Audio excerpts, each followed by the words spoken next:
ورحمة الله وبركاته. وعليكم السلام ورحمة الله وبركاته. إن الحمد لله والصلاة والسلام على رسول الله. أما بعد، أعوذ بالله من الشيطان الرجيم. بسم الله الرحمن الرحيم. لئن شكرتم لأزيدنكم ولئن كفرتم إن عذابي لشديد. أو كما قال عليه الصلاة والسلام: إن الله وملائكته يصلون على النبي يا أيها الذين آمنوا صلوا عليه وسلموا تسليما. সকলে মুহাব্বতের সাথে দরুদ পাঠ করি। আল্লাহুম্মা সাল্লি আলা সাইয়্যিদিনা ওয়া নাবিয়িনা ওয়া শাফিয়িনা ওয়া হাবিবানা মাওলানা মুহাম্মদ সাল্লাল্লাহু আলা আলিহি ওয়া সাহবিহি আজমাইন।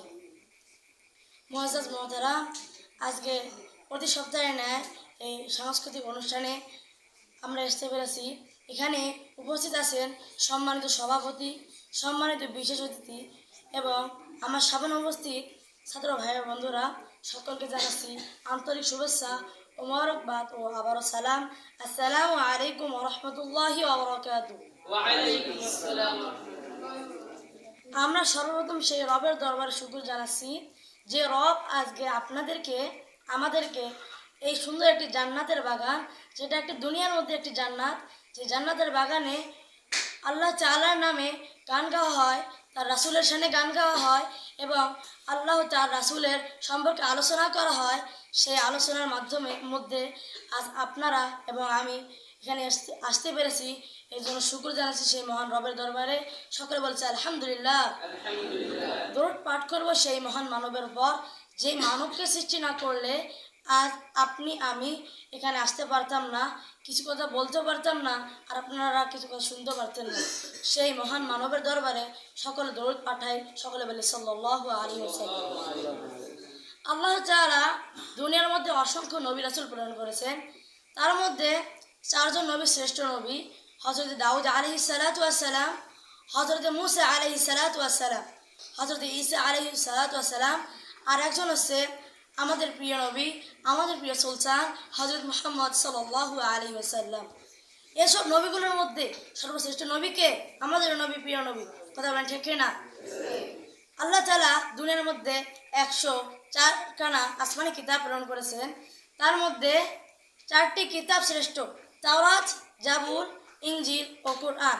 এই 4টি কিতাবের মধ্যে আরেকটি কিতাব শ্রেষ্ঠ, এই কিতাবটা হচ্ছে কোরআন। এই কিতাবটার নাম কি? আমাদের শ্রেষ্ঠ নবীকে শ্রেষ্ঠ কোরআন কি? এই কোরআনকে আল্লাহ তাআলা আমাদের শ্রেষ্ঠ নবী হযরত মুহাম্মদ সাল্লাল্লাহু আলাইহি ওয়াসাল্লামের উপর নাযিল করেছেন। আমি এই কোরআন থেকে একটা আয়াত তেলাওয়াত করেছি। আল্লাহ তাআলা এই আয়াতের মধ্যে বলেন, লাইন শাকারতুম লাযিদান্নাকুম ওয়া লাইন কাফারতুম ইন্না আযাবি লাশাদীদ।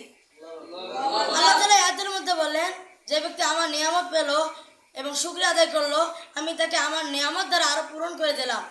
আর যে ব্যক্তি আমার নিয়ামত পেল কিন্তু আমার শুকর আদায় করলো না, আমি তার কাছ থেকে আমার নিয়ামতগুলো ছিনিয়ে নিই। তাই আমাদের উচিত রবের দরবারে বেশি করে শুকর আদায় করা। রবের দরবারে যত বেশি আমরা শুকর আদায় করব, তত আমাদের কি রব আমাদেরকে আরো নিয়ামত দ্বারা পূরণ করে দেবে, আরো বেশি করে নিয়ামত আমাদেরকে বেশি করে দেবে। তাই আমাদের রবের কাছে বেশি করে শুকর জানাতে হবে। একটা ঘটনার মধ্যে বলতেছি যে মূসা আলাইহিস সালাতু ওয়াস সালাম যখন আল্লাহ তাআলার কাছে যাইতেছেন, হঠাৎ করে একজন মহিলা এসে বলল, ইয়া মূসা আলাইহিস সালাতু ওয়াস সালাম, আপনি তো রবের দরবারে যাচ্ছেন, রবকে গিয়ে জিজ্ঞেস করবেন যে আমার এত ধন সম্পদ, এই ধন সম্পদের কারণে আমি রবের ইবাদত করতে পারি না। যে রব আমাকে এত ধন সম্পদ দিল, সেই রবের ইবাদত করতে পারি না, কি করলে আমার ধন সম্পদগুলো কমবে? তুমি আল্লাহ তাআলার কাছে এই কথাটা জিজ্ঞাসা করবে। তখন মূসা আলাইহিস সালাতু ওয়াস সালাম রবের দরবারে গিয়ে বলল, ইয়া আল্লাহ তাআলা, যে আপনাকে একজন মহিলা জিজ্ঞেস করেছে যে তার নাকি অনেক ধন সম্পদ, ধন সম্পদের কারণে সে আপনার ইবাদত করতে পারে না, কি করলে সে ধন সম্পদ থেকে তার ধন সম্পদগুলো কমে যাবে? তখন আল্লাহ তাআলা বলল, তাকে গিয়ে বলবে সে যেন আমার শুকরিয়া কম করে করতে। তারপর মূসা আলাইহিস সালাতু ওয়াস সালাম ঠিক মতো সেই মহিলাকে এসে বলল যে আল্লাহ তাআলা রব্বুল আলামিন বলেছে যে তুমি যদি রবের শুকুর কম করে করো, তাহলে রব তোমার ধন সম্পদ কমিয়ে দেবে। সেই মহিলা সাথে সাথে বলল যে রব আমাকে এত ধন সম্পদ দিল, সে রবের শুকরিয়া আমি করবো না, এটা হতে পারে? তিনি আবার শুকরিয়া আদায় করলেন। তারপর আল্লাহ তাআলা নিয়ামতের বাড়ি দ্বারা তাকে আরো বেশি করে দিলেন। সকলে বলে সুবহানাল্লাহ। এর মধ্যে বোঝা যায় যে ব্যক্তি রবের দরবারে বেশি করে শুকর আদায় করে, রব্বে আলামিন তাকে নিয়ামত দ্বারা বেশি করে পূরণ করে দেয়। তাই আমাদের উচিত বেশি বেশি করে রব্বে কারিমের দরবারে শুকর আদায় করা। আরেকটা কথা বলতেছি, যখন মুসা আলাইহিস সালাতু ওয়াস সালাম রবের কাছে যাইতেছে, হঠাৎ করে একজন মহিলা বলল যে ইয়া মুসা আলাইহিস সালাতু ওয়াস সালাম, তুমি তো রবের দরবারে যাচ্ছ, রবকে বলবা যে রব আমার কোনো ধন সম্পদ দেয় নাই, তাহলে কি করলে আমার ধন সম্পদ পারবে? তখন মুসা আলাইহিস সালাতু ওয়াস সালাম রবের কাছে গিয়ে বলল, ইয়া রব্বুল আলামিন, যে একজন মহিলা আমাকে বলেছে যে তার ধন সম্পদ অনেক কম, কি করে তার ধন সম্পদ বাড়বে? তখন আল্লাহ তাআলা বললো, তাকে বলবে তুমি বেশি বেশি করে শুকরিয়া আদায় করতে। তারপর ঠিকমতো মুসা আলাইহিস সালাতু ওয়াস সালাম তার কাছে এসে বলল, এ মহিলা, রব্বে কারিম বলেছে তুমি যদি রব্বে কারিমের বেশি বেশি শুকর আদায় করো তাহলে রব্বে কারিম তোমাকে ধন সম্পদ বৃদ্ধি করে দেবে। তখন বললো, যে রব্বে কারিম আমার ধন সম্পদ দেয়নি, সে রব্বে কারিমের দরবারে আমি কীভাবে শুকর আদায় করি? এই কথা বলা দেরি, সাথে সাথে একটা ঝড়ের মাধ্যমে তার যেটুকু ঘর ছিল সেটা উড়ে নিয়ে গেল। সকালে নাউজুবিল্লাহ। তাই এখানে বোঝা যায় যে রব্বে কারিমের দরবারে বেশি শুকর আদায় করে তাকে রব্বে কারিম নিয়ামত দ্বারা পূরণ করে দেয়, আর যে রব্বে কারিমের দরবারে শুকর আদায় করে না তার যেটুকু থাকে সেটাও রব্বে কারিম ছিনিয়ে নেয়। তাই আমাদের উচিত বেশি বেশি করে রব্বে কারিমের শুকর আদায় করা এবং রব্বে কারিমকে বেশি বেশি করে ডাকা। রব্বে কারিমকে যদি আমরা বেশি বেশি করে ডাকি তাহলে রব্বে কারিম খুশি হয়ে যাবে। বিশেষ করে আমাদেরকে রব্বে কারিমকে ডাকতে হবে নরম ভাষায়, যে রব্বে কারিম, যে তুমি আমাকে সৃষ্টি করেছো আল্লাহ, তুমি তো আমাকে সৃষ্টি করেছো, তুমি যদি আমাকে সৃষ্টি না করতে আল্লাহ তাহলে তো আর আমি দুনিয়ার মধ্যে তোমার কাছে চাইতাম না। আল্লাহ তোমার কাছে, আল্লাহ তুমি তো আমার মাবুদ, আল্লাহ তুমি যদি আমাকে না দাও আল্লাহ আমি শেষ হয়ে যাবো আল্লাহ। এই কথা বলতে দেরি, সাথে সাথে আল্লাহ তাআলা ফেরেশতাদের সাথে গর্ব করবে, ইয়া ফেরেশতারা, তোমরা তো বলেছিলে যে মানব জাতিকে সৃষ্টি করো না, আমি বলেছিলাম যে আমি যা জানি তোমরা তা জানো না। আজ প্রমাণ নাও যে তোমরা তো আমার সারাদিন ইবাদত করো, একজনকে আমাকে নরম ভাষায় ডেকেছিলে, একজনকে আমাকে মধুর ভাষায় ডেকেছিলে। দেখো আজ আমার বান্দারা আমাকে নরম ভাষায় ডাকতেছে, দেখো আমার বান্দারা আজ আমাকে মধুর সুরে ডাকতেছে। আজ তোমার কোরআন থাকো, যখন তারা কিয়ামতের দিন আসবে আমি তাদেরকে বেছে বেছে জান্নাতের মধ্যে নিয়ে দেবো। সকালে বলে সুবহানাল্লাহ।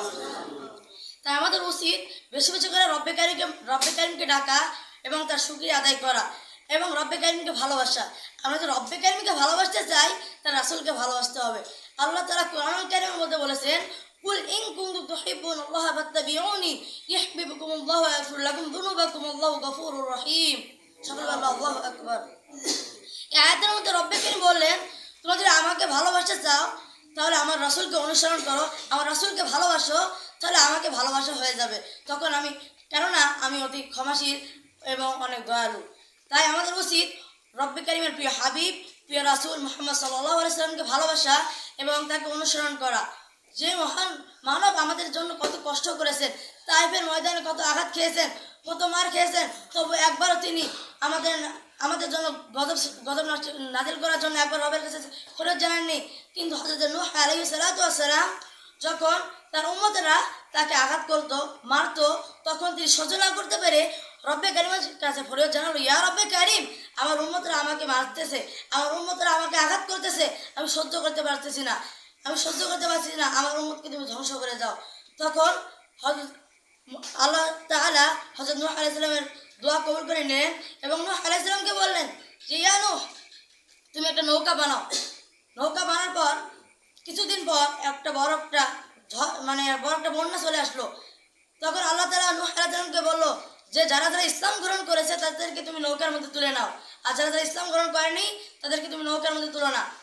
তারপর নৌকার মধ্যে যারা ইসলাম ধর্ম গ্রহণ করেছিল তারা নৌকার মধ্যে চলেছিল, আর যারা ইসলাম ধর্ম গ্রহণ করেনি তারা নৌকার মধ্যে চলতে পারেনি এবং সেই বন্যার মধ্যে তারা ডুবে মারা গেছে। সকলে বলে নাউজুবিল্লাহ। তার মানে এখানে কি বোঝা গেল যে আমাদের নবী, যে নবী আঘাত খেয়েছিলেন, পাথরে আঘাত খেয়েছিলেন, মার খেয়েছিলেন, তবু তিনি একবারও আমাদের জন্য গজব নাজিল করার জন্য দোয়া করেনি। কিন্তু অন্য অন্য নবীরা একটু আঘাত নাই পেতেই তার উম্মতের জন্য তেনারা গজব নাজিল করেছিলেন। আমাদের নবী হচ্ছে মায়ার নবী, আমাদের নবী হচ্ছে উম্মতের নবী, যে নবী কিয়ামতের দিন আমাদের জন্য সুপারিশ করার জন্য আমাদের জন্য সুপারিশ করবেন। সকল নবী লাদ্রি লাদ্রি বলবে, কিন্তু আমাদের নবী ইয়া উম্মতি বলবে। যখন সকল মানুষ হযরতে আদম আলাইহিস সালাতু ওয়াস সালামের কাছে যাবে, আদম বলবে নাফসি নাফসি, মুসার কাছে যাবে, মুসা বলবে নাফসি, ঈসার কাছে যাবে, ঈসা বলে নাফসি, দাউদের কাছে যাবে, দাউদ বলে নাফসি। নূহ এর কাছে যাবে, নূহ বলবে নাফসি, সালেহ কাছে যাবে, সালেহ বলবে নাফসি।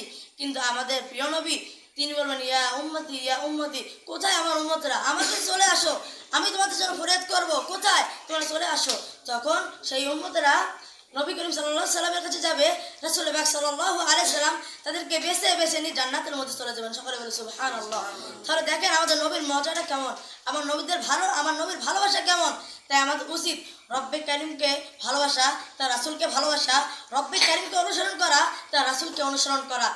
আমি যে কথাগুলো বললাম সেই কথাগুলো আপনাদেরকে এবং আমাকে বুঝে শুনে আমল করার তৌফিক দান করুক, এবং সকলে আমার জন্য দোয়া করবেন আমি যেন একজন দেশব্যাপী একজন বিখ্যাত বড় আলেম হতে পারি এবং এই মাদ্রাসার সুনাম অর্জন করতে পারি, আমার বাবা মার সুনাম অর্জন করতে পারি। সব আল্লাহ যেন আমাকে এই তৌফিক দেয়। সকলে আমার জন্য দোয়া করবেন। এই বলে আমার সংক্ষিপ্ত বক্তব্য এখানে শেষ করতেছি। আমিন সুম্মা আমিন। আসসালামু আলাইকুম ওয়া রাহমাতুল্লাহি ওয়া বারাকাতুহু।